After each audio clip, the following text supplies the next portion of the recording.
Esse mês estamos falando a respeito do o amor de Deus, o Deus de amor e de misericórdia, né? A gente vai passar sobre os 5 solas, né?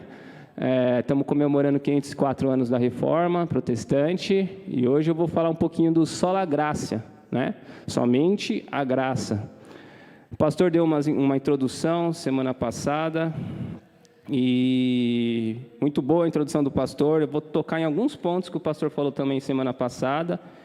E irmãos, pensando agora no sola gratia, né? Quando a gente pensa sola graça, somente a graça, né? E a gente pensa na reforma, a gente pensa na igreja reformando, né? Na igreja novamente voltando aos trilhos, né? A reforma foi isso, irmãos, foi pessoas que se levantaram e foram trazendo novamente a igreja aos trilhos, né? Porque a gente sabe que a cúpula religiosa da época, eles começaram a acrescentar muitas coisas que não estavam escritas nas escrituras, né? Então, por isso que os reformadores resumiram, né, 5 pontos, né? Da reforma foi resumido em sola gratia, somente as escrituras, sola Deus glória, somente Cristo e solamente a fé. Bom, hoje eu acredito que nós também precisamos de uma reforma, né? Mas como eu vou falar sobre somente a graça, eu queria começar a respeito da nossa liberdade, que foi um ponto que o pastor tocou na semana passada. Irmãos, você se considera livre? Você se considera livre de verdade? Hoje nós vivemos um país democrático, falamos muito de liberdade, né? O relativismo está aí. Nós pensamos que cada um é livre para fazer o que quer, cada um é livre para pensar o que quer, cada um é livre.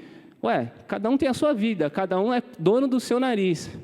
Mas será que é isso mesmo? Ou nós somos escravos e nunca percebemos isso? Porque você é livre para não pensar mal dos outros? Você já percebeu que quando você mal pensa, quando você mal percebe, você já está ali, pensando mal de alguém. Quando você mal percebe, você já está falando mal de alguém. Quando você fala assim, cara, eu não queria ter feito isso, você já fez. Então, para mim, isso não é liberdade, gente. Isso mostra o tanto que nós estamos escravizados, o tanto que nós não somos livres. Então, você percebe que essa liberdade que nós falamos que temos, na verdade, nós não temos. Na verdade, nós somos guiados pela nossa natureza pecaminosa, né? O ser humano é guiado no interior dele, tem uma natureza pecaminosa que escraviza ele, né? E é isso que Cristo veio fazer, né? Tirar essa tirania, tirar esse domínio dessa natureza.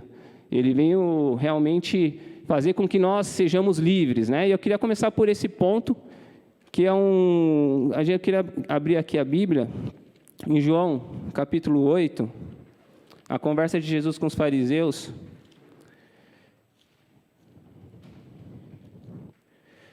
Jesus, ele batia muito nos fariseus, gente. Os religiosos da época, que se sentiam livres, se sentiam poderosos, se sentiam donos do próprio nariz, dominadores. Eles são bem parecidos, viu, gente? Com muito crente, com muitas pessoas que dizem ser crente, né? Vamos lá. João capítulo 8, vamos ver um versículo clássico aqui que muitas pessoas conhecem, que é o versículo 32. Está dizendo assim, ó: e conhecereis a verdade, e a verdade vos libertará. Responderam-lhe: somos descendentes de Abraão, e nunca servimos a ninguém. Como dizes tu, sereis livres? Ou seja, nós nunca fomos escravos, nunca fomos servos de ninguém, né? Aí eles falam para Jesus: como o Senhor está dizendo que nós seremos livres? Ou seja, a gente já é livre, né?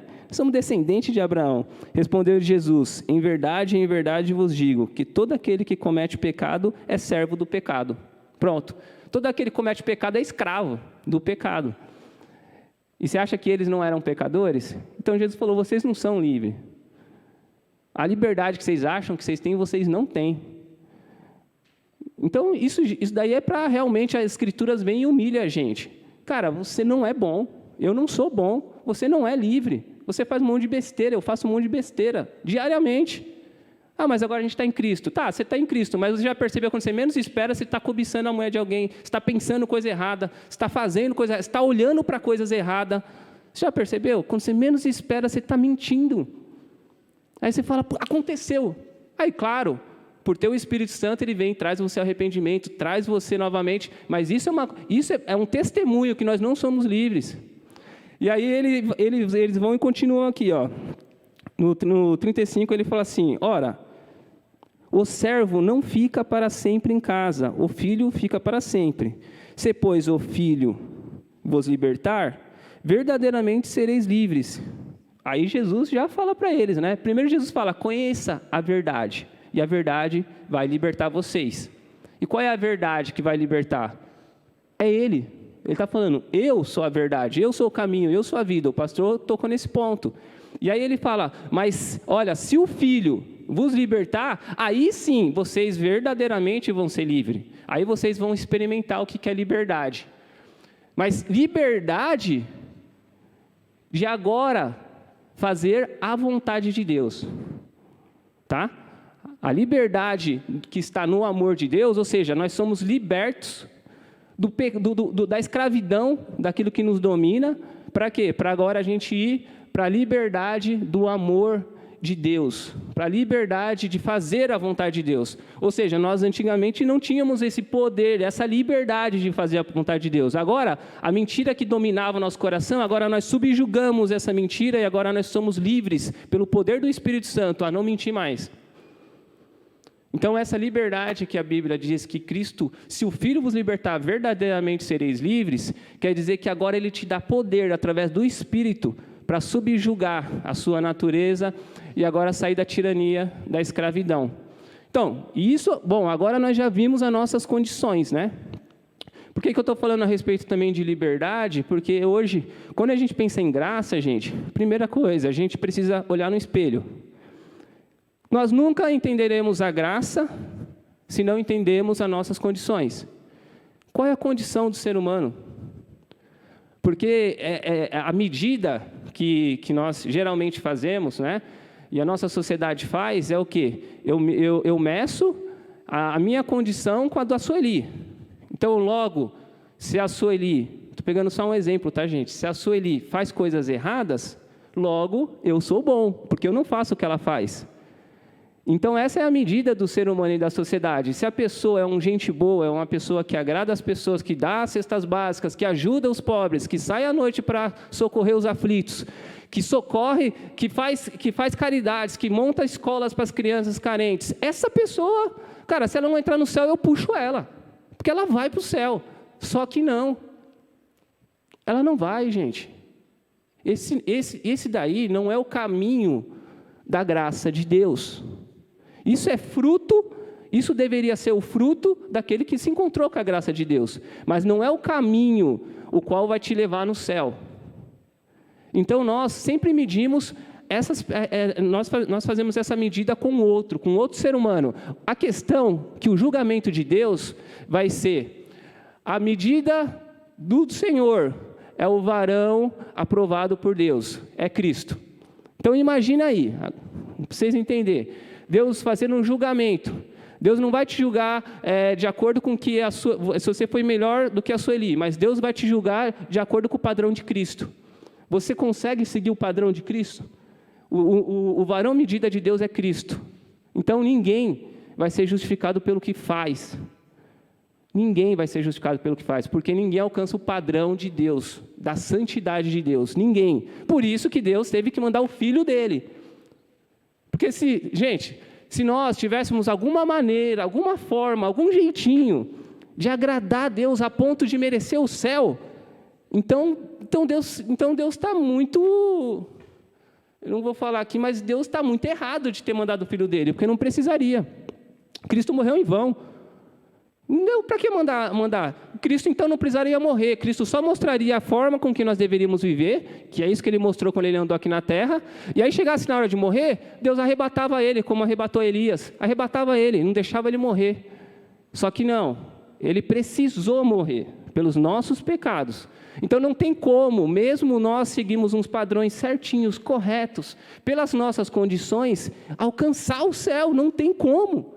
Você está perdido, irmão. Eu estou perdido. Nós estamos perdidos. Todos os seres humanos estão perdidos. Por isso que a Bíblia diz em João 3, que Deus amou o mundo de tal maneira, Deus amou o mundo de tal maneira, entregou o seu Filho, para todos que nele crê não pereçam, mas tenham a vida eterna. E aí a Bíblia continua falando assim, que Deus entregou o seu Filho ao mundo. Jesus veio ao mundo, não para condenar o mundo. Por que Jesus não veio para condenar o mundo? Porque o mundo já está condenado. A coisa está feia, irmãos. Então, por isso que uma coisa que às vezes me deixa até um pouco incomodado é quando as pessoas falam assim, nossa, Ailton, você é tão bonzinho. Ou a pessoa vê alguém e fala assim, e começa a falar, nossa, aquela pessoa é isso, a pessoa é aquilo outro. Só falta ser crente. Então falta tudo para ela, gente. Gente, você pode perder tudo na vida. Você pode perder um namorado, você vai sofrer, você vai chorar. Você pode perder um marido, você pode perder um filho, você pode perder uma mulher. Você vai sofrer muito, só Deus para consolar essa dor. Mas se você perder Deus, você perdeu tudo. Se você perder Deus de vista, Jesus de vista, você perdeu tudo. Sua vida fica atrapalhada. Por quê que a sua vida fica atrapalhada? Porque nós não somos livres, irmãos. Porque daqui a pouco aquela liberdade que nós tínhamos em Cristo, e estamos nos renovando, e essa liberdade em Cristo subjuga a nossa natureza, agora nós perdemos Cristo de vista. Agora essa liberdade que nós tínhamos em Cristo, ela começa agora, realmente, nós voltamos àquele processo de escravidão. Nós voltamos àquele processo que o pecado nos pega e realmente nos domina. Acaba nós voltando a ser aquele traste que nós éramos antes. Então, assim, os fariseus, eles se achavam livres. E Jesus fala, só que vocês não são livres. Porque todo que peca é escravo do pecado. Agora, se o Filho vos libertar, verdadeiramente sereis livres. Bom, então nós já sabemos que nossas condições é terrível. Se você não peca pelo falar, você peca pelo pensar. Às vezes a pessoa fala assim, nós merecemos o inferno? Eu acho que eu não mereço o inferno. Por que você não merece o inferno? Cara, eu não mato, não faço mal para ninguém, não roubo. Esses conceitos moral, né? Eu nunca briguei com um amigo meu, nunca fiz contenda. Aí você faz uma perguntinha básica para a pessoa. Você já mentiu um dia na sua vida? Cara, uma mentirinha já. Então pronto. Então está no inferno. Não tem como você justificar. As coisas, Deus não é um político, Deus não é o povo. O povo meio que fala assim, né? Aquele político ali, ele rouba, mas ele faz, por isso que eu voto nele. Deus não é assim não, meu irmão. Com Deus é diferente, Deus não é assim. Olha, você faz um monte de coisa boa, né? Então a sua mentira, eu vou fingir que eu não vi. Eu não vi a sua mentira aqui não, eu estou vendo só as coisas boas ali. Com Deus não tem conversa. Pecado é pecado, pecou uma vez, pecou. Tá? E a prova que todo mundo peca é porque morre.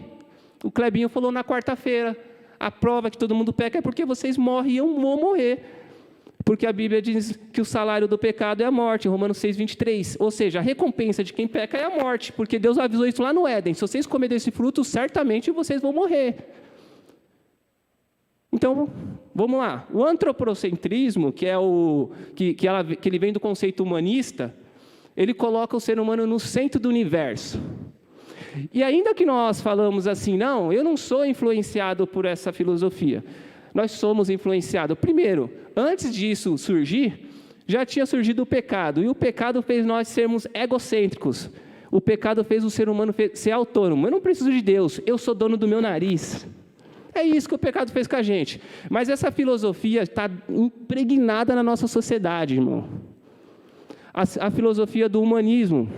Aquela filosofia que fala que nós estamos aqui, no centro, e tudo gira em torno de nós. E onde está Deus? Deus também está girando em torno de nós. Por isso que Deus está aqui para me socorrer, porque Ele é um Deus de misericórdia. Por isso que Deus está aqui para realmente enxergar a minha necessidade, porque Ele é um Deus de amor. Por isso que todas as pessoas estão erradas, mas eu estou certo, eu estou no centro. Vocês se vê no centro, irmãos? Vocês conseguem se enxergar o quanto nós temos sido influenciados por esse humanismo que a Bíblia chama de eu? Vocês lembram lá em Lucas 9, 23? Jesus fala assim: aquele que quiser vir após mim, negue-se a si mesmo. Pega a sua cruz e siga-me. Quando ele fala nega-se a si mesmo, ele está falando do egocentrismo. Então, olha isso, gente. Vocês se enxergam assim? Eu me enxergo muito egocêntrico, muito egocêntrico. E quando eu me pego, o Espírito fala: tá vendo? De novo. De novo. E aí eu vejo que eu não sou livre. Eu preciso muito de Deus para adquirir essa liberdade a cada dia. Em várias etapas da minha vida, em várias áreas da minha vida. Irmãos, se você pensar, vamos lá. A Bíblia diz assim, a Bíblia diz assim que no amor, o amor não busca seus próprios interesses. Né? 1 Coríntios 13, fala que o amor não busca seus próprios interesses. Você já percebeu que nós só buscamos os nossos próprios interesses? Dificilmente eu penso no interesse de alguém. A Bíblia diz assim, não busque os seus interesses, mas busque dos outros. Então, olha isso, nós acordamos, nós pensando assim, não, eu preciso fazer minhas coisas, eu tenho minhas coisas, e aí quando alguma coisa dá errado, a gente fala assim para Deus, eu preciso de um emprego. Aí você vai lá e Deus vai lá, você chora, Deus vai lá e te dá um emprego. Aí daqui a pouco você fala, não, Deus, eu preciso de ganhar mais. Aí Deus vai lá, te abençoa, você ganha mais. Aí daqui a pouco, irmãos, você fala assim, ai, que saco, cara, tem que acordar cedo. Nossa, meu, nossa, a chuva que está às 6 horas da manhã, nossa, morrendo de sono, nossa, você já vai murmurando. Então é isso, nós não sabemos nem o que queremos. Cara, se eu fosse Deus, eu não teria paciência nenhuma com a gente. Às vezes a gente fala um negócio, depois fala outro, e fala outro, e fala outro, e graças a Deus que Deus tem paciência e não é o Ailton. Porque eu não tenho paciência, meu. Nós somos chatos demais.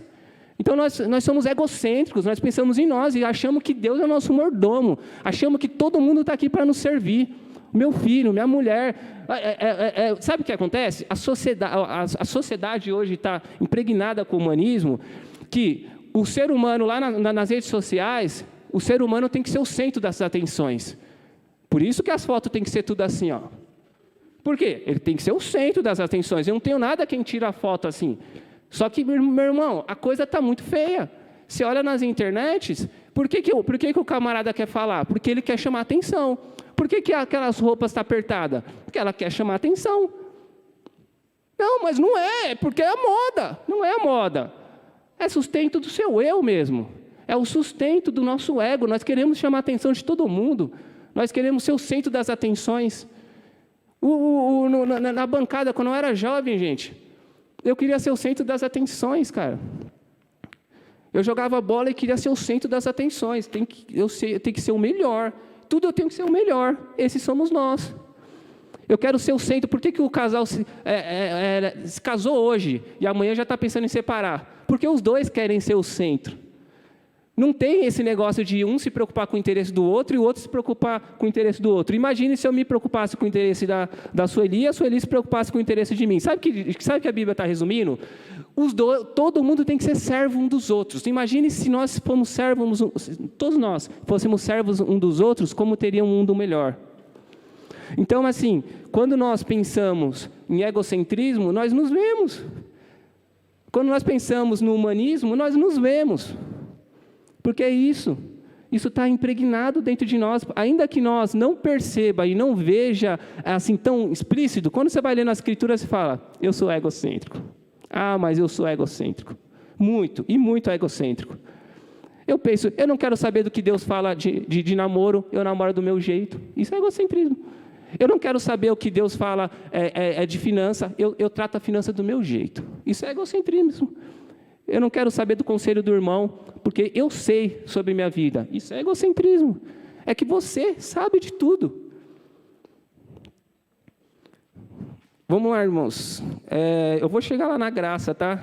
Primeiro eu estou batendo mesmo em nós mesmos, na nossa natureza. Vamos em Filipenses, só para me chegar aqui e falar mais um pouquinho de egocentrismo. Filipenses 3,19. Está falando assim, ó. Filipenses 3,19. Olha o que Paulo fala.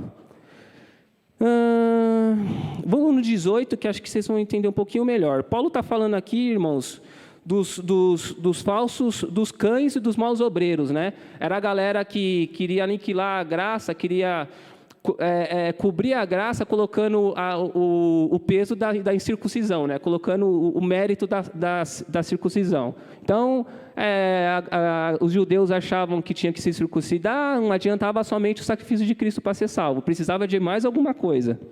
Aí Paulo fala aqui no versículo 18, ele fala assim, ó, porque muitos há, dos quais muitas vezes vos disse, e agora também digo, chorando, que são inimigos da cruz de Cristo.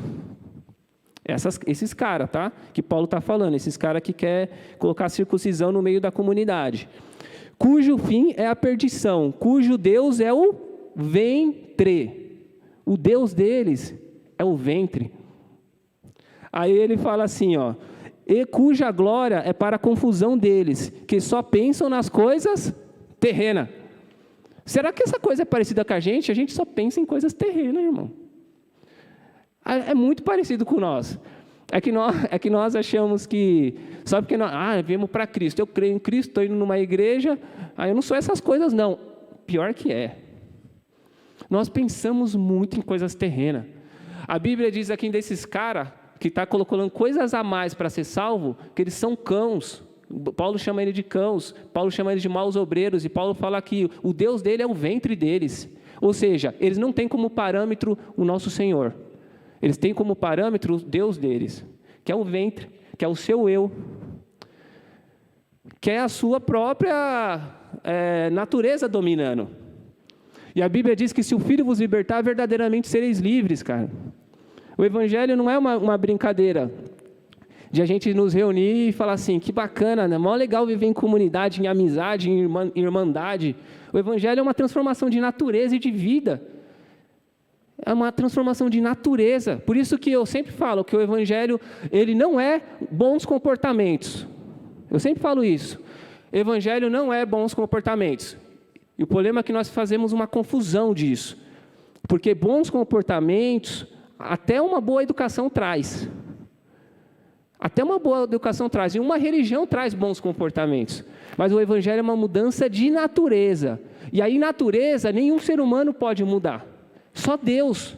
Por isso que Jesus fala para Nicodemos, aquele que não nascer de novo não pode ver o reino de Deus. E quem não nascer de novo não pode entrar no reino de Deus.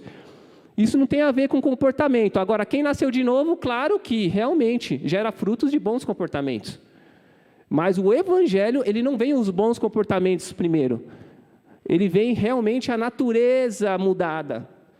E aí, que bom que pessoas que realmente não conheceram o Evangelho têm bons comportamentos. Isso é a graça comum de Deus e uma boa educação. Glória a Deus por isso. Mas isso não leva ninguém para o céu. O que vai levar as pessoas para o céu, irmãos, é realmente a graça de Jesus Cristo. Por isso que essa galera aqui, eles falavam que, Jesus morreu, é bacana, Jesus é o Salvador. Só que vocês precisam se circuncidar. Porque senão precisa disso. Irmãos, é igual hoje, você precisa de um copo d'água, você precisa de um mezuzá, você precisa de muitas coisas, né? Que a gente vê aí, que as pessoas falam que você precisa para você receber a bênção, ou para você alcançar alguma coisa. Naquela época você precisava dar dinheiro para a igreja, para que a alma que morresse saísse do purgatório. Você precisa rezar lá muito, lá nas escadas, para quê? Para que essa alma ela fosse realmente... O preço dessa alma ia ser pago com a sua moeda, né? O preço da entrada no céu ia ser pago com a sua moeda. E aí os reformadores chegaram e falaram, não, somente a graça de Deus te leva até o céu. Irmãos, é incrível, né? Esse negócio do egocentrismo, quando eu começo a pensar, o meu coração vem fervendo e vem ao arrependimento, e eu tenho que sempre pensar nisso, porque quando eu vejo eu estou sendo egocêntrico de novo, e depois eu penso de novo, e eu estou sendo egocêntrico de novo. Tudo que sai errado, nós nos irritamos, já percebeu? Eu ia sair nessa hora, a mulher atrasou, então já fico irritado. Por que atrasou? Isso não é um egocentrismo, irmão? entendeu? É tudo que mexe com a nossa caixinha que está dentro da gente, isso mexe com a gente. E isso está muito presente entre jovens, entre crianças, entre adultos. Por isso que a gente tem que ensinar a criança, filho, se tiver um amiguinho mais distante, sem ninguém, deslocado, chama ele para brincar com vocês. Mas o que vai lucrar ele brincar com a gente de bola, sendo que ele é ruim de bola? É isso que a gente pensa, cara. Você já viu quando você vai jogar bola? Os irmãos que jogam bola sabem. Quem é ruim de bola, gente? Mas é muito deslocado. É o último a ser escolhido. E só joga se tiver a bola mesmo, se comprar a bola. É difícil isso. Quando você é jovem, os caras só colocam você para jogar. Aí a pessoa vai ficando de ladinho, Por quê? Porque nós não olhamos o outro. Nós não olhamos aquele que está de ladinho ali sozinho. E falamos assim, vem aqui. Senta aqui com a gente. Mas eu sou ruim. Não tem problema que você é ruim. Vamos lá que a gente te ajuda na sua ruindade. A gente nem toca a bola para você, mas você vai ficar no nosso time. Sabe? A gente não é assim. A gente deixa ele lá distante. E é isso. A gente vê isso na criança, gente. A criança fazendo isso. Isolando as outras crianças. A gente vê isso nos jovens. Não ligando para a menina que está ali distante. A gente vê isso nos adultos. Não estão nem aí um com o outro. Aí você vai ver a graça de Deus chegando no coração da criança. Aí você vai ver a criança... Eu sempre ensino o Samuel a isso, né? Filho, inclui os amiguinhos seus. Aí ele falou que... Ele me contou assim que ele incluiu...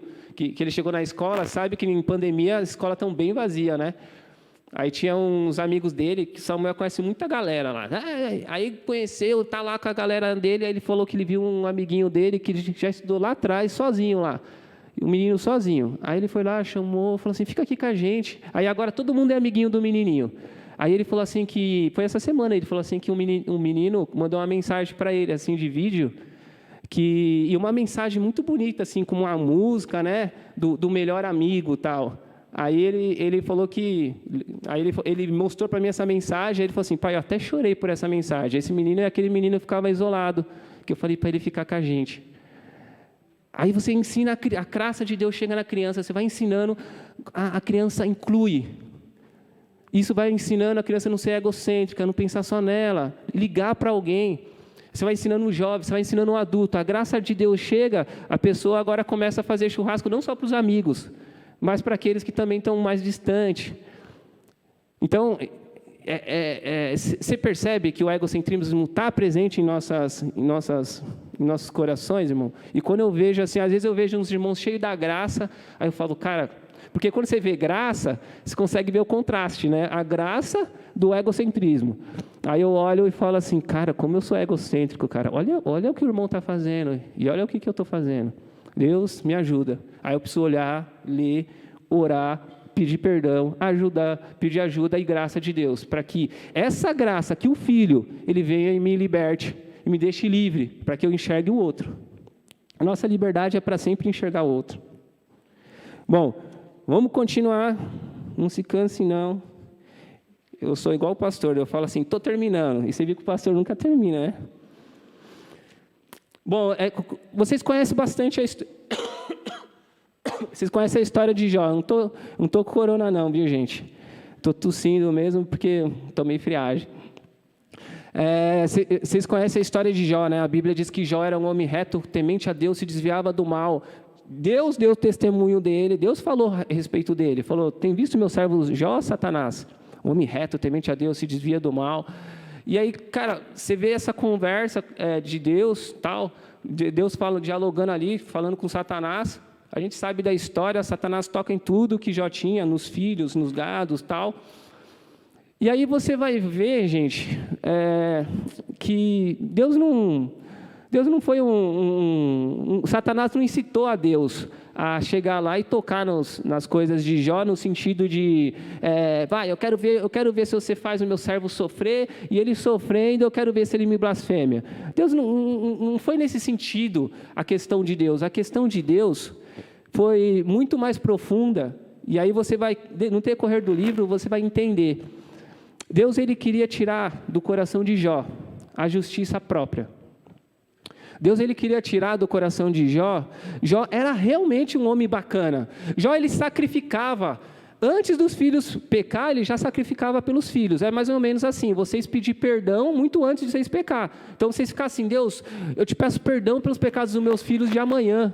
Eu te peço perdão dos pecados dos meus pecados que ainda nem aconteceu. Então, Jó se preocupava, ele amava a Deus. Ele se preocupava em não realmente fazer coisas distante dos princípios e da vontade de Deus. Só que Jó ele tinha uma justiça própria no coração, que Deus conhecia. Tanto que quando Deus começa a dialogar com ele, né, Jó tinha na mente a lei da semeadura. Tudo que o homem faz, certamente ele ceifará. Ou seja, existe uma lei da semeadura. Só que, gente, nós não estamos inseridos no nosso relacionamento com Deus somente na lei da semeadura, mas na lei da graça. E Deus queria ensinar graça para Jó. Então, o que acontece? Deus chega para Jó e fala assim, Jó começa a questionar, né, porque ele fazia coisas corretas, então ele não entendia porque estava acontecendo isso. 10 filhos morreu, cara, se um filho morrer nosso já é coisa séria, 10 é coisa pesada, né? Aí beleza, 10 filhos morreu, Jó começa a dialogar com Deus, e Jó começa meio que murmurar mesmo, meio que questionar, né, todos esses acontecimentos. Aí Deus fala assim, Jó, é você que faz trovejar? É você que fala e acontece o trovão? Onde você estava quando eu criei todas as coisas? Onde você estava, Jó? Quando eu criei os mares? Onde você estava? Aí Deus falou assim, Deus fala assim para ele, se eu te condenar, Jó, você não me vê justo? Deus ele poderia fazer tudo com Jó. Que mesmo assim, Deus seria justo.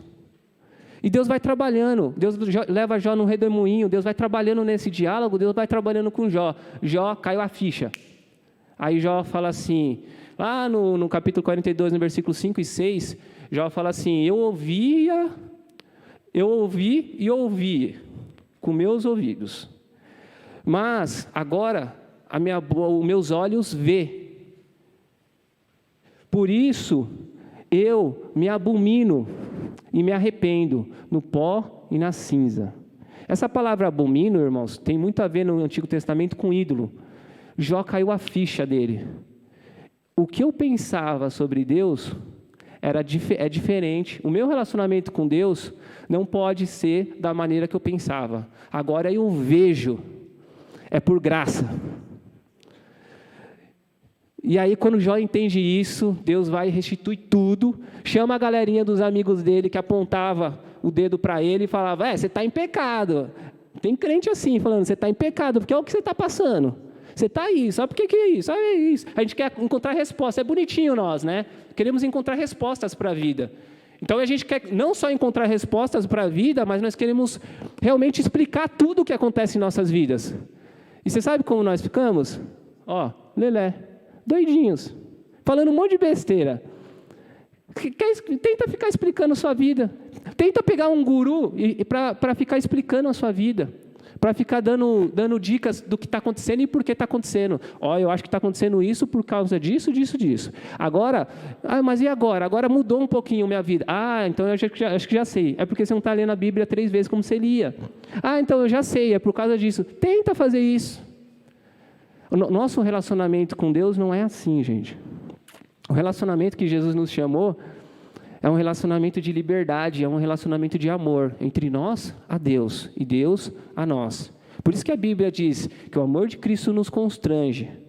Se o amor de Cristo não constranger o nosso coração e não constranger a cada dia nosso coração, nós seremos o que somos mesmo. Um traste. Pessoas egocêntricas, pessoas amantes de si mesmo, pessoas que se endeusam, se colocam como Deus aqui na terra. Eu sou o meu Deus, eu sou o meu guia, eu sou o dono do meu nariz. O que Deus fala, eu falo para os jovens assim, a Bíblia te dá um conselho, cara, case com pessoa da mesma fé. É o conselho que a Bíblia dá. Eu sempre falo isso, falo para minha filha, qualquer jovem que vier falar comigo, eu falo, case com pessoas que amam a Deus. Mas por quê? Porque Deus falou para fazer isso. Deus aconselhou isso. Mas não, o que Deus falou, deixa comigo, eu sei mais que Deus. Eu vou casar com um cara de caráter. Só do cara ser de caráter, para mim, o cara é de caráter, bom família, tem dinheiro, está na internet, é o cara para mim. O que Deus falou? O que Deus falou, não ligo. O mais importante para mim é o que eu estou pensando. Isso é uma vida egocêntrica. Isso é uma vida que fala assim, o conselho de Deus, para mim não interessa. O que interessa é o que eu penso. É isso que nós somos. E eu não estou falando de jovem, estou falando em todas as áreas, nós somos assim. O que Deus fala, não importa. É isso. Gente, isso faz com que nós realmente merecemos o inferno. É isso que nós merecemos, e é isso que nós merecíamos. Aliás, é isso que nós merecemos e vamos sempre merecer. Quando nós olhamos para Deus e falando assim, Deus, eu vou entrar no céu, porque eu sou um cara que mudou, eu sou um cara que faço.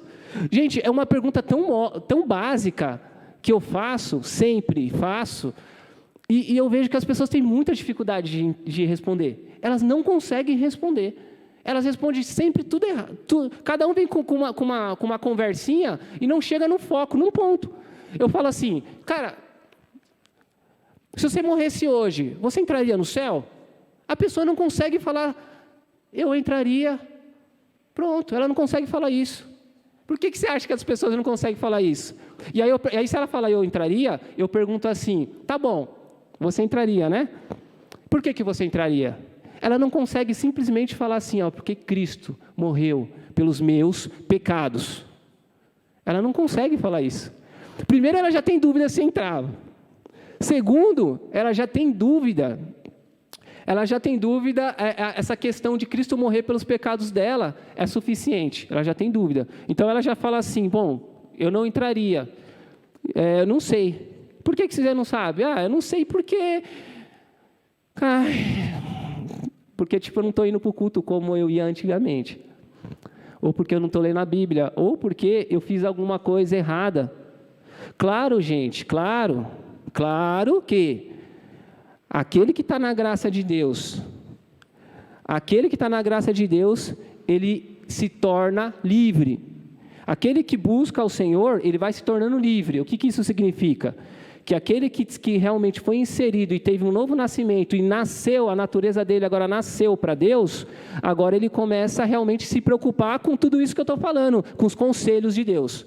Porque antes eu não estava nem aí, agora eu me preocupo. Agora o que Deus fala faz sentido para mim. Porque a Bíblia diz que antes nós estávamos em trevas, nossos ouvidos, nossos olhos fechados para Deus. Então o que Deus falava, para mim nem importa. O que importa é meu dinheiro, é a minha fama, e minha vida com saúde. Só que agora, quem recebeu a graça de Deus em Cristo Jesus pela fé e foi inserido no reino do Senhor, agora tudo que o rei fala faz sentido. Jesus, ele não é salvador de quem ele não é Senhor. Aliás, a Bíblia toda hora, quando vocês for ler o Novo Testamento, vocês vão ver, bendito é o Deus e Pai de nosso Senhor e Salvador Jesus Cristo. Você vai ver Paulo falando, Pedro falando, bendito é o Deus e Pai do nosso Senhor. Por que ele coloca o Senhor e Salvador? Porque ele não é Salvador de quem ele não é Senhor. E se ele é Senhor, agora o que ele fala faz sentido para nós. Se ele é Senhor, tá? Se ele não é Senhor, logo, o que ele fala é só mais um falando, só mais um falando. Agora, se ele é o Senhor da sua vida, cara, e eu falo para você, Jesus ser Senhor de nossas vidas, assim, eu estava comentando com o Lucas lá na casa dele, e a gente conversando, cara, não tem mais para onde olhar. Você encontrou algo, você encontrou o seu Senhor. Mas eu estou frio. Tá bom, você está frio, mas você não consegue mais olhar para trás. Mas também eu caí. Tá bom, eu caí, mas eu continuo ouvindo a voz dele, dizendo, arrependa-se, arrependa-se, arrependa-se. A minha graça te alcançou para te trazer liberdade e te livrar dessa tirania que você está vivendo, da escravidão do pecado. Arrependa-se. Então, não tem como mais olhar para trás. É o nosso Senhor, cara. Ele fez todas as coisas Ele nos tirou de uma vida desgraçada, de um pensamento egocêntrico. Ele está tirando nós cada dia desse pensamento egocêntrico, do humanismo, daquela vida onde que realmente nós nos importamos somente com nós e com Deus, somente realmente no momento de necessidade, de gritar socorro para Ele. E com o próximo, a gente eu valorizava muito o ser, eu valorizava muito o ter, e pouco o ser. Então, eu queria ter as coisas, eu queria ter fama, eu queria ter. Aí Jesus chega e fala, não pode ser assim, cara. Mas vira e mexe, eu vejo eu sendo assim. Aí você sabe aonde que eu me apego, irmãos? Na graça dele. Eu falo, quem me sustenta todos os dias nos meus pecados e na minha vida é a cruz de Cristo. Porém, a graça dele fala para mim todos os dias, se arrependa, se arrependa, se arrependa. Porque ela não é uma graça sem graça. Por isso que a Bíblia diz que o amor dele, que essa graça, o amor dele constrange o nosso coração. Porque se ele morreu por todos, logo todos nós morremos. E ele morreu por todos para aqueles que vivam, não vivam mais para si. De novo o egocêntrico. Gente, quando você lê o Novo Testamento, pega essa passagem, pega essa parte eu. Toda hora os escritores, eles vêm e batem no eu. Toda hora eles fazem isso. Paulo fala, não vivo mais eu, mas Cristo vive em mim, em Gálatas. Vocês lembram? Então, Paulo também ele volta a falar que o amor constrangeu a gente para que a gente não vive mais para si, mas para aquele que por ele morreu e ressuscitou, para ele. E aí você vai ver Paulo falando assim que por ele, para ele são todas as coisas. Dele, por ele, para ele são todas as coisas. Paulo colocando o quê? O que Paulo está fazendo? Olha, Paulo está... Cara, é incrível as escrituras, porque as coisas surgem novas, mas é como Salomão falou, não tem nada de novo. O humanismo não tem nada de novo.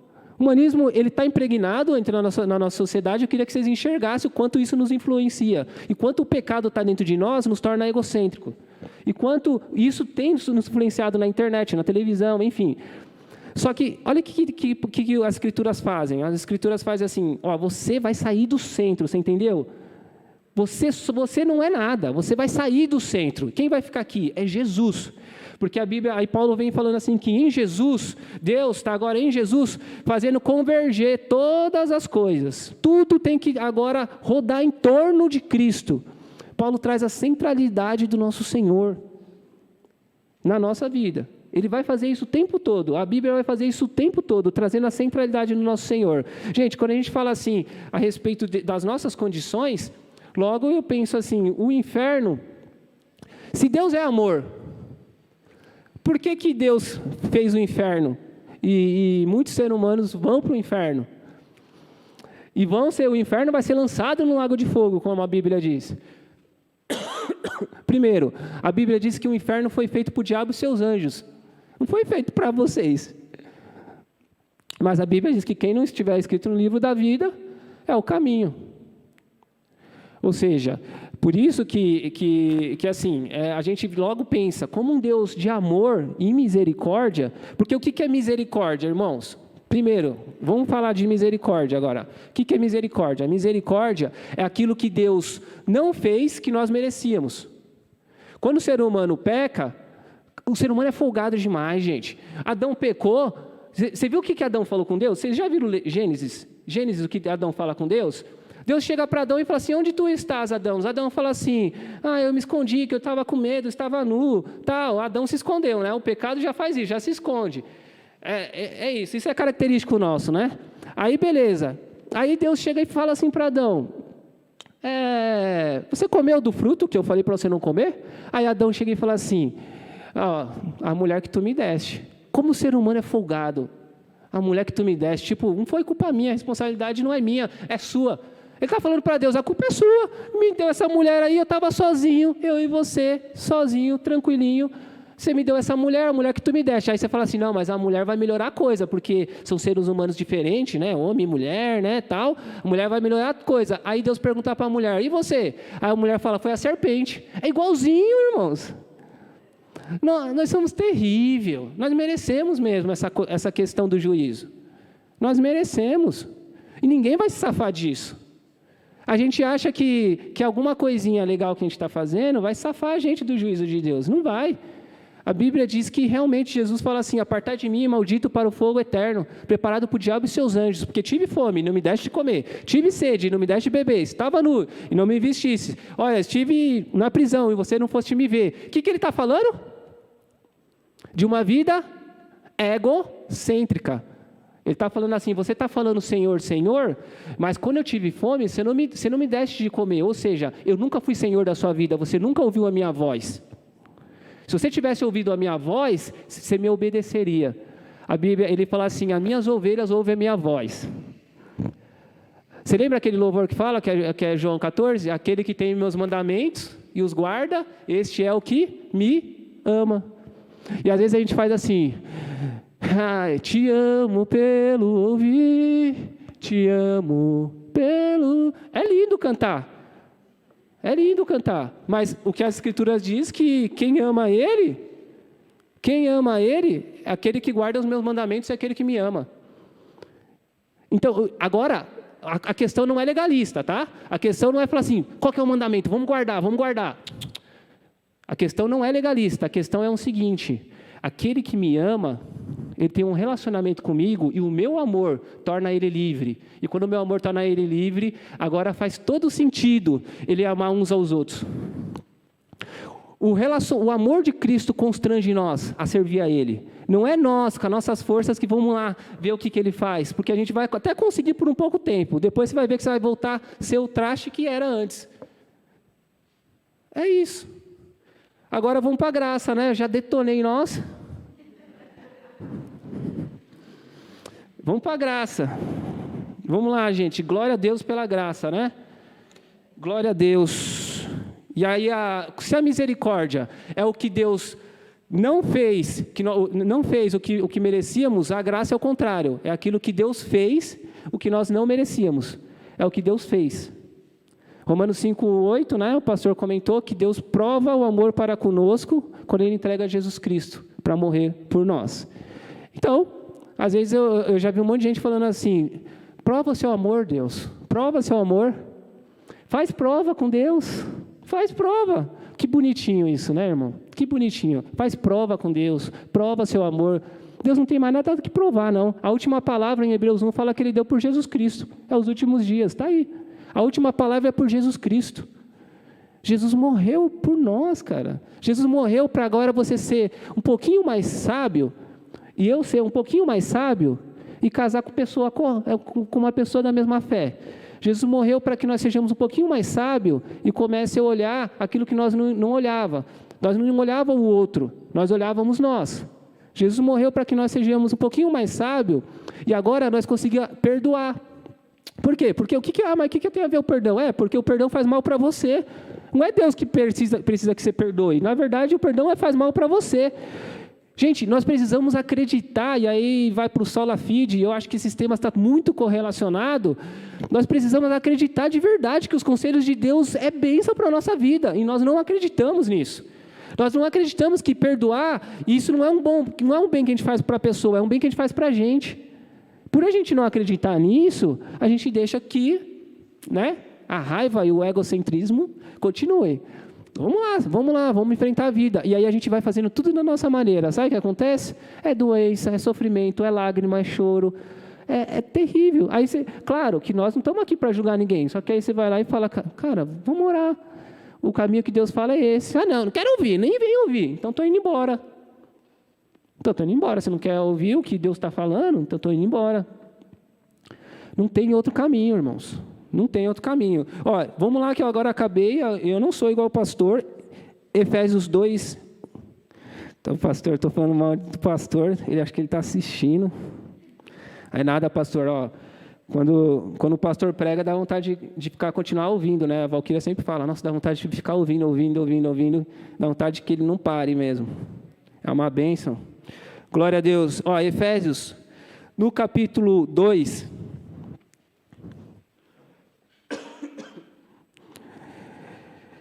Ai, glória a Deus. Agora a gente vai entrar na parte boa, as boas notícias, meu.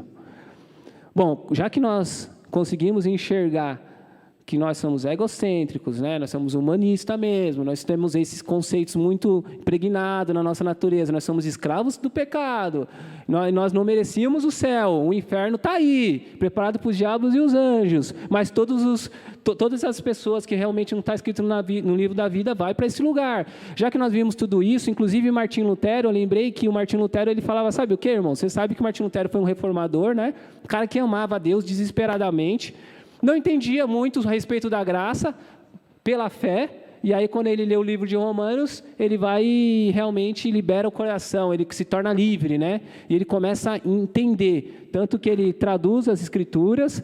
Sabe o que ele falou? Quando naquela época lá, na época que os papas, que a galera estava tudo atrás dele, e ele estava correndo risco de vida, né? Ele chega e fala assim, o pessoal fala assim, fuja porque você vai morrer, tem muita gente aqui querendo te matar, porque ele estava falando a verdade do evangelho e as pessoas queriam matar ele. É isso que aconteceu com Jesus, né? Jesus ia falando a verdade e os fariseus quiseram o quê? Matar ele, o povo matou ele. O povo não, ele se entregou, né? Mas, enfim, aí o que acontece? Martinho Lutero chega e fala assim, corre que você está correndo risco. Mas Martinho Lutero fala assim, eu não tenho medo do Papa e nem das suas hostes. Eu tenho medo do meu eu. Ele fala assim, eu tenho medo do Papa, do meu eu. Olha como o Martinho Lutero entendia das coisas, né, irmão? Porque ele, mesmo sendo um cara que ama Deus, de testemunho, ele tinha medo do eu dele. Ou seja, ele sabe que o eu dele permanecia com ele. É o que eu estou falando para vocês. Eu sou crente, eu vou para o céu. Eu falo para vocês, eu vou para o céu. Não é porque eu estou aqui não pregando que eu vou para o céu. Eu vou para o céu porque eu acredito muito na graça de Jesus, na graça de Deus por Jesus Cristo, que morreu pelos meus pecados. Só que eu vejo o meu eu caminhando comigo. Todos os dias eu vejo o meu eu caminhando comigo. E isso me faz, cada dia mais, mergulhar na graça. E falar, eu não consigo me salvar, mas eu mergulho na graça de Deus. Efésios capítulo 2 fala assim, e vos vivificou, estando vós mortos em ofensas e pecados, ou seja, vivificou, ele gerou vida, em que noutro tempo andaste segundo o curso deste mundo, segundo o príncipe da potestade do ar, do espírito que agora opera nos filhos da desobediência, entre os quais todos nós também antes andávamos nos desejos da nossa carne, fazendo a vontade da carne e dos pensamentos, e éramos por natureza filho da ira, como os outros também. Olha isso, gente, nós éramos por natureza filho da ira. Mas Deus, que é riquíssimo em misericórdia, pelo seu muito amor com que nos amou, estando nós ainda mortos em nossas ofensas, nos vivificou juntamente com Cristo, pela graça sois salvos, e nos ressuscitou juntamente com Ele, e nos fez assentar nos lugares celestiais em Cristo Jesus. Bom, pela graça sois salvos, porque nós estávamos mortos. Gente, morto é morto. Quem te gerou vida? Deus.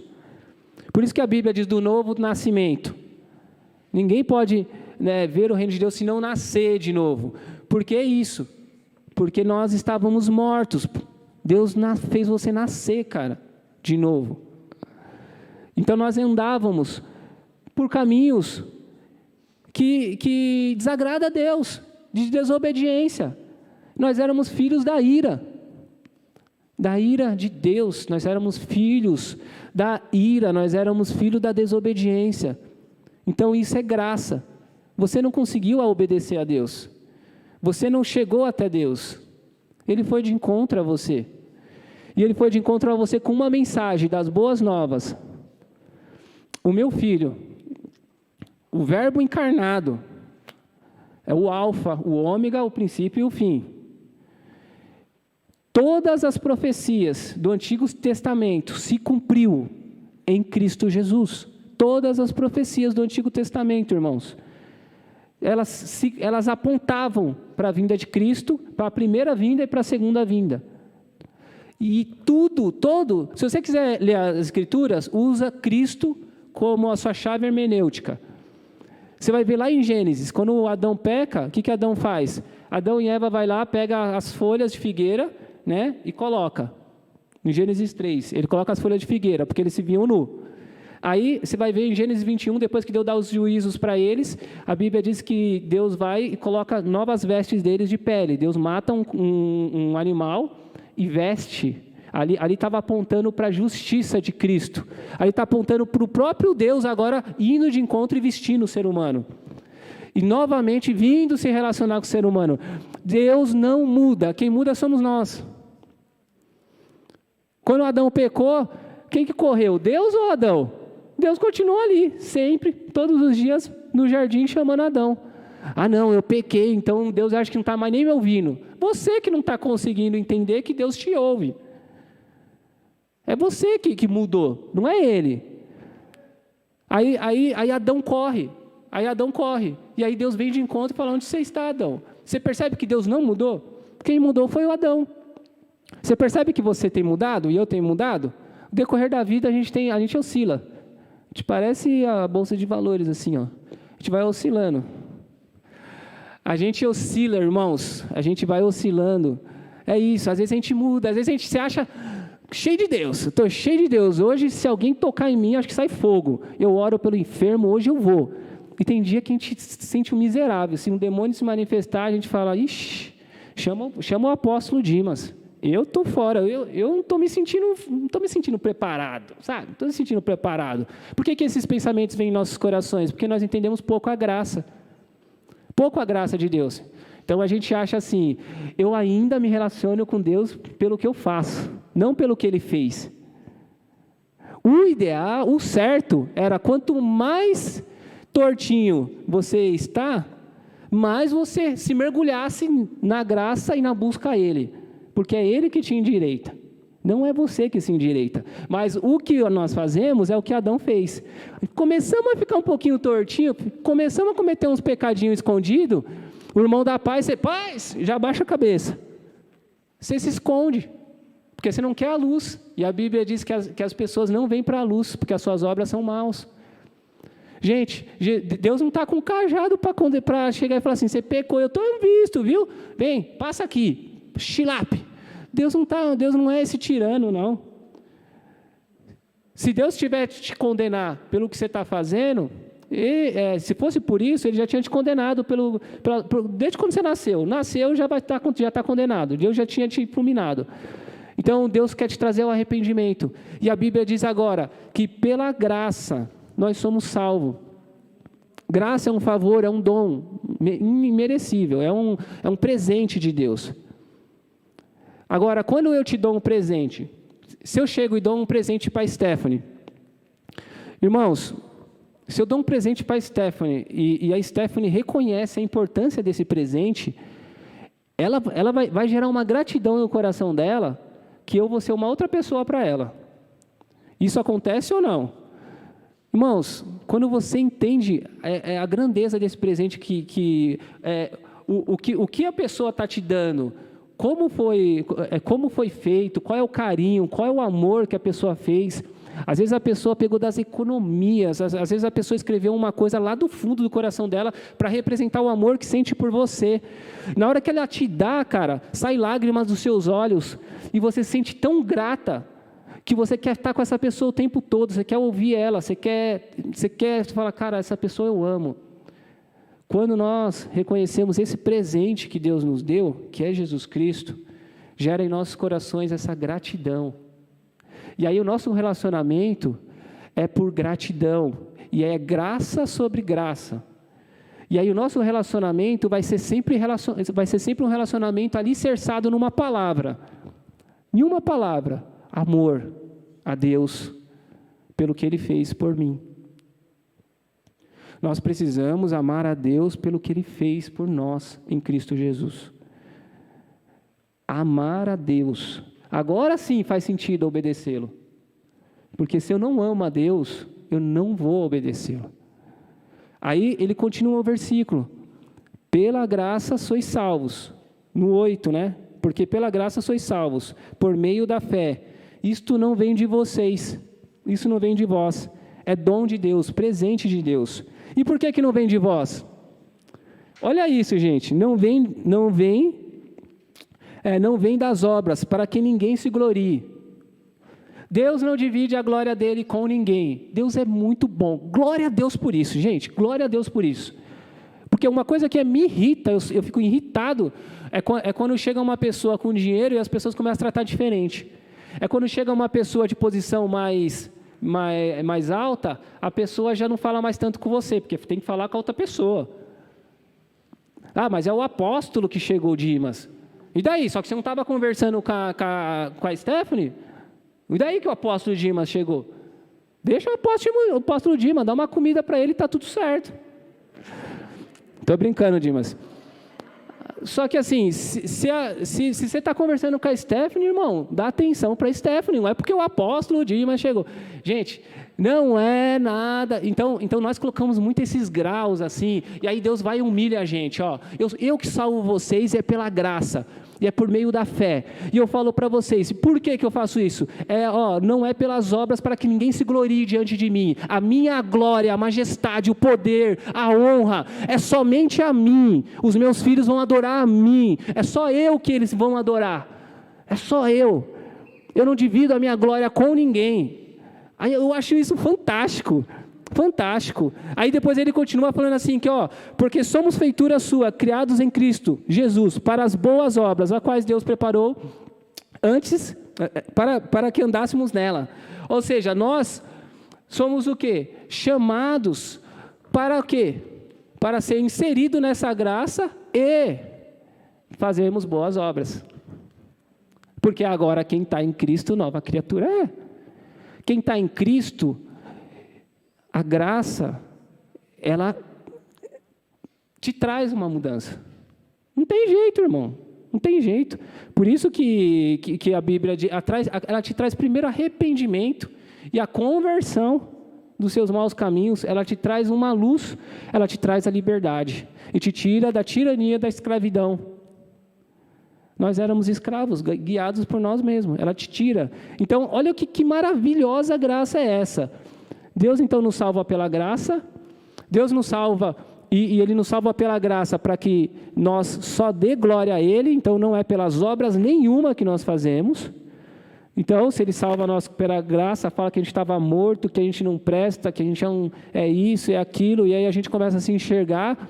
Aí, então, a gente olha e fala assim, obrigado pelo teu amor por mim. E eu não mereço esse amor. Mas o meu coração agora se enche de gratidão. E o meu coração agora não pode ser diferente do teu coração. O amor de Deus começa a ser derramado em nossos corações pelo Espírito Santo. Quando nós somos inseridos no Evangelho, o amor de Deus, a Bíblia diz, ele é derramado em nossos corações pelo Espírito Santo. Por isso que aquilo que você não conseguia, agora você começa a conseguir. Eu não conseguia perdoar, mas você percebe que o crente começa a chorar e não consegue mais viver sem perdoar? Por que ele consegue? Eu acho muito esquisito esse negócio de a pessoa conseguir viver sem perdoar anos e anos. Eu sei que cada um tem o seu momento. Eu não sei, na verdade, tá? Não sei não. Só que vamos dizer que cada um tem o seu momento. Cada um tem o seu momento, irmão, de fazer, de perdoar, disso e aquilo. Eu sei disso. Mas é muito esquisito. É muito esquisito. Porque, cara, quando você vai orar, quando o Alexandre toca um louvor aí, os irmãos começou a tocar, não é possível que não caia a lágrima dos seus olhos e fale assim, e você fale para Deus assim, Deus, me ajude, eu não quero viver assim, me ajude a perdoar, porque a tua graça me alcançou, e eu preciso liberar a graça. O que é liberar a graça? Liberar a graça é você fazer o que a pessoa não merece. Ah, mas essa pessoa não merecia seu perdão. É isso. Você faz a mesma coisa que Deus fez com você. Você não merece. E Ele fez. Você faz o que a pessoa não merece. Ah, mas e se? Se não. O se não tem na graça. Não é nada em troca. Não tem na graça o se. Você só faz. E isso é libertador.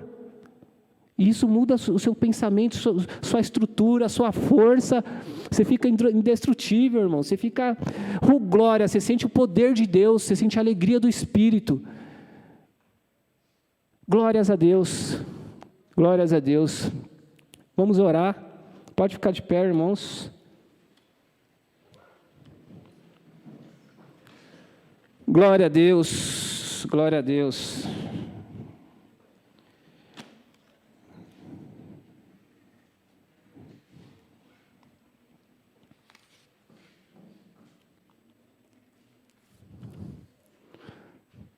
Vamos orar. Sola graça.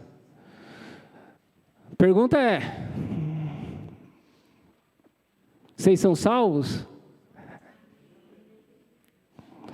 Amém. Fraquinho, amém. Eu acho que ainda eu preciso tomar Santa Ceia. Amém. Que eu ainda não fui batizado. Amém. Sola graça. Esse conceito do sola graça, gente, é somente a graça. O que isso significa? É que você tem que se apegar ao que Cristo fez por você. E se verdadeiramente isso é gerado pela fé no seu coração, você fala, amém, glórias a Jesus que eu sou salvo. E outra coisa, e se isso pegou realmente, isso foi gerado pela fé no seu coração, você fala, glória a Deus, somente por Jesus eu sou salvo, mas eu me arrependo a cada dia dos meus pecados. Porque também não é uma graça sem graça.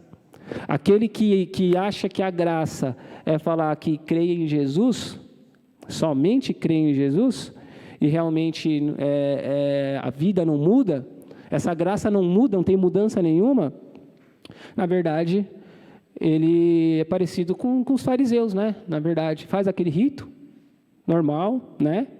Só que continua a mesma coisa, a minha rotina, está tudo igual, está tudo normal. A única coisa que eu incluí na minha vida agora é as idas na igreja. É isso. Só que na vinda do Senhor, não adianta, né, irmãos? Na vida do Senhor, não adianta. Pode se esconder igual Adão, pode acontecer isso. A Bíblia diz que Deus julgará o desígnio do nosso coração, irmãos. Isso que me dá temor e tremor, não de medo de Deus, mas de reconhecimento quem eu sou. E falar, eu preciso entender a graça de Deus para continuar com Ele. E quando eu entendo essa graça de Deus, esse amor dEle, cada dia mais cresce no meu coração. Se o amor, a revelação do tanto que Ele me amou cresceu no meu coração, o meu amor por Ele cresce. Nós precisamos contemplar o que Cristo fez por nós e as graças e as glórias de Cristo por nós, para que o nosso amor, aí a gente está numa faculdade, aí a gente consegue falar, eu não concordo com essa questão aí desse professor de filosofia, porque quem criou todas as coisas foi meu Deus. Ah, mas eu não vou falar, eu não estou nem mandando vocês falar, tá? Mas eu falaria. Ah, mas eu não vou falar. Por quê? Não, porque o que as pessoas vão pensar? O pessoal nem sabe que eu sou cristão. A boca sempre vai falar o que o coração está cheio. Então é isso, irmãos. Mergulhe nessa graça de Deus. Não mergulhe na sua força para vencer pecado, mas mergulhe na graça de Deus, no que Ele fez por você. E vocês são filho e filhas de Deus, se vocês mergulharam. Eu sou filho e filho de Deus, se nós mergulhamos nessa graça. E agora nós precisamos viver uma novidade de vida. Glória a Deus. Que Deus abençoe a vida de vocês. Eu vou orar. E tem aniversariantes hoje aqui? Tem? Depois vocês colocam aqui, não sei se colocou. Não colocou não. Solange, glória a Deus. A gente já sabe, Solange, mas o irmão acho que vai colocar aqui. Vamos orar. Senhor, em nome de Jesus, nós agradecemos, Deus, nós agradecemos por essa manhã maravilhosa, manhã onde o Senhor pode falar conosco. Perdoa-nos, Deus, porque nós somos realmente pecadores por natureza. Nós olhamos para nós e não tem nada que nós fazemos que possa realmente tocar o seu coração, te comover. Nós sabemos quem somos. Nós queremos hoje que o Senhor traga ao nosso coração o arrependimento, Deus. A sua palavra diz que aquele que tem os meus mandamentos e os guarda, este é o que me ama. Pai, nós queremos te amar. A Ti a glória em nossas vidas, a Ti a honra e a Ti a majestade. Por favor, Deus, constrange o nosso coração com Teu amor. Sabemos que o Verbo encarnado, o Senhor que esteve entre nós, Ele é o próprio Deus. O Senhor veio de encontro a nós. E sabemos que o sacrifício eterno de Cristo, ele não foi em vão. Por isso, Deus, que nós acreditamos na morte e na ressurreição do nosso Senhor. E agora sabemos que o Senhor vive, e vive em nossos corações. Espírito Santo, toca em cada um de nós, e nos traga ao Senhor a reflexão sobre nossas vidas, a reflexão sobre a graça derramada, Senhor, em nossos corações. Traga, Senhor, novamente, Senhor, a importância dessa graça. Traga em nossos corações, Senhor, mais, Senhor, reflexão sobre a ressurreição e morte de Cristo. Perdoa, Senhor, os nossos pecados por acreditar nas nossas forças e nossos méritos. E abençoa, Senhor, nós a nos arrepender, Senhor, e ter um coração que Te ama e um coração grato. Nós Te amamos, Te louvamos, Te adoramos. Em nome de Jesus, Pai. Amém. Glória a Deus. Glória a Deus.